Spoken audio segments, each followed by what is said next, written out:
Hey guys, welcome back to my channel. So today I'm sharing this amazing green chili. It's got a salsa verde base and is filled with chicken, green chilies, Anaheim peppers, and tomatillo salsa. It comes together in one pot for minimal cleanup, it's freezer friendly, and it's ready in just 45 minutes, so it's the perfect weeknight dinner.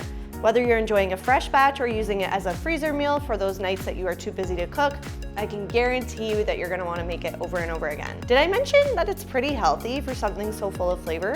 Try this green chili the next time you're craving some Mexican-inspired flavors. It's a great alternative to taco night. Let's dive right in. So first up, chop a red onion. You can use a yellow or white onion here too, so just go with what you have on hand.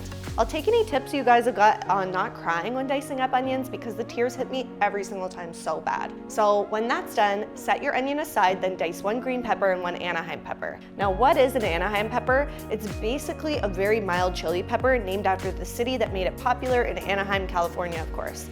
Anaheim peppers are very similar to bell peppers with their mild flavor. They've got a bit more of a kick, but they are still sweet and not too spicy, making them a versatile pepper to cook with. You'll normally find them with all the other peppers at your local grocery store, but if you can't find any, a poblano pepper or even an extra green pepper will work here. Once you've got your onions and peppers chopped up and you've had a chance to dry your tears, you're going to add 1 tablespoon of olive oil to a large pot over medium-high heat. Add the red onion, sauteing for a couple minutes until it's softened and fragrant. After that, you'll add in both peppers, sauteing for another couple of minutes until they are slightly softened. While the onions and peppers are sauteing, mince 2 cloves of garlic. You'll add the garlic to a pot along with 1 teaspoon of cumin and ½ a teaspoon each of salt and pepper.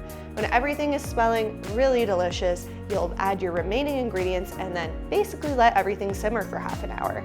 Add in 1 pound of boneless, skinless chicken breast, followed by a can of green chilies. Green chilies aren't too spicy, especially the canned variety, but if you are worried about spice, you can leave them out. An alternative would be canned or jarred pickled jalapenos. They will be a tiny bit spicier than the chilies, but I know green chilies are sometimes hard to find, especially in Canadian grocery stores, or at least around my parts, so I wanted to provide a substitute.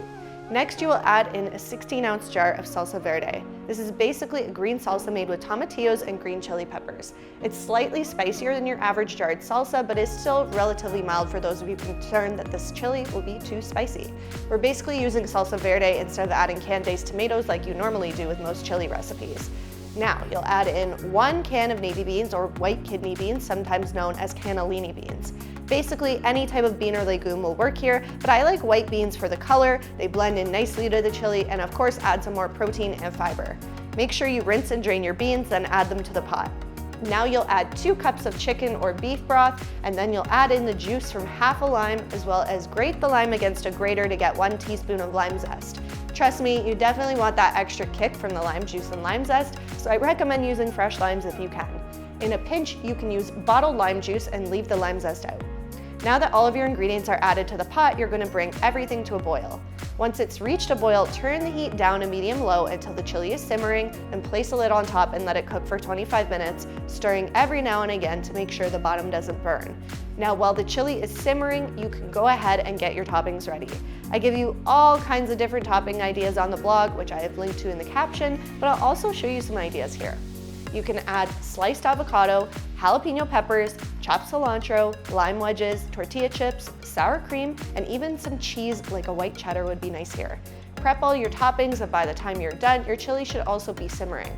Once the 25 minutes are up, you'll take the chicken out of the pot and shred it because it should be cooked through by now.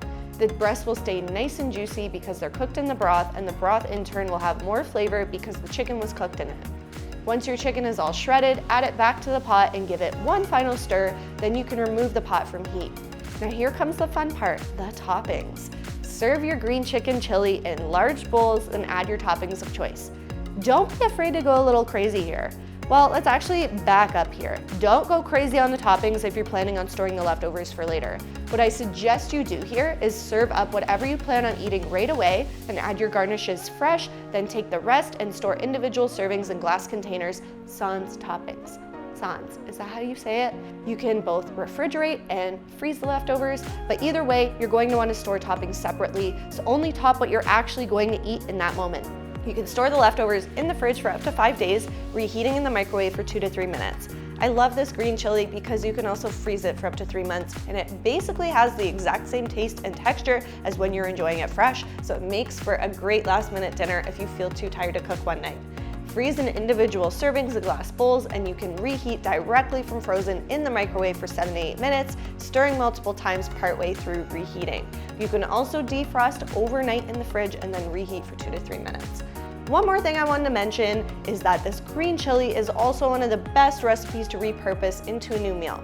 If I'm sick and tired of eating the leftovers, what I'll usually do is take half a serving and add to some tortilla chips, add some cheese, and maybe some green onions and cilantro, and then you've got amazing nachos for another night. You can make up a whole bunch of other meals too, such as quesadillas, or use it as a taco filling. The options are endless. Okay, now that I've convinced you to make up this big pot of deliciousness, it's time to taste test. Oh my God, yes, I'm a genius. I think this is my new favorite type of chili. There's no going back to the classic version. You can find the full recipe linked to in the caption if you're looking for a print version, and I've also linked to some of my other favorite chili recipes in case you can't get enough of this classic comfort food. I hope that you enjoyed hanging out with me here today. I've got a lot of other delicious, healthy meals on my channel, so be sure to subscribe, and I'll see you in the next video.